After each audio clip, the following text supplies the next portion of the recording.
மண்டூர். திருமூலரால் சிவபூமி என போற்றப்பட்ட ஈழமணி திருநாட்டில் கிழக்கில் மேம்பாடும் தேனாடா மட்டு மாநகரின் தென்பால் சுமார் 35 கிலோமீட்டர் தொலைவில் அழகான மருத நிலமும் சுற்றி வர மட்டுநகர் வாவியும் சூழப்பெற்ற ஒரு அழகிய கிராமம்.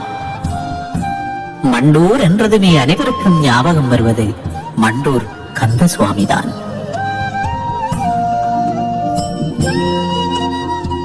ஆம், வேண்டுவோர்க்கு வேண்டும் வரமருளும் கலியுக வரதனாக வீற்றிருந்து ஆட்சி புரியும் கந்தனவன் உரைகின்ற இடம் மண்டூர்.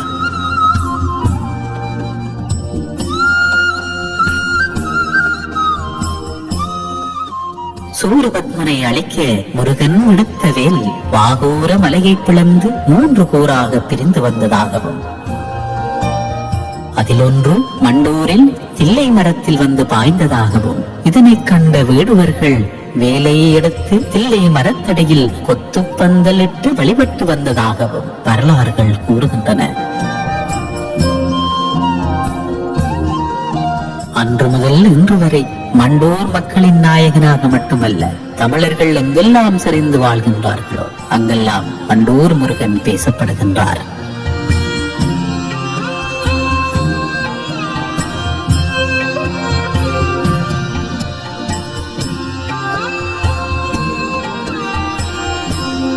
மண்டூரில் கப்புகனார் வாய் கட்டி பூசை செய்கின்ற மௌன பூசை செய்கின்ற மரபு காணப்படுகின்றது. இலங்கையில் கதிர்காமத்தை போன்று மண்டூரிலும் மௌன பூசை, அதனால் சின்ன கதிர்காமம் என்று அழைக்கப்படுகின்றது.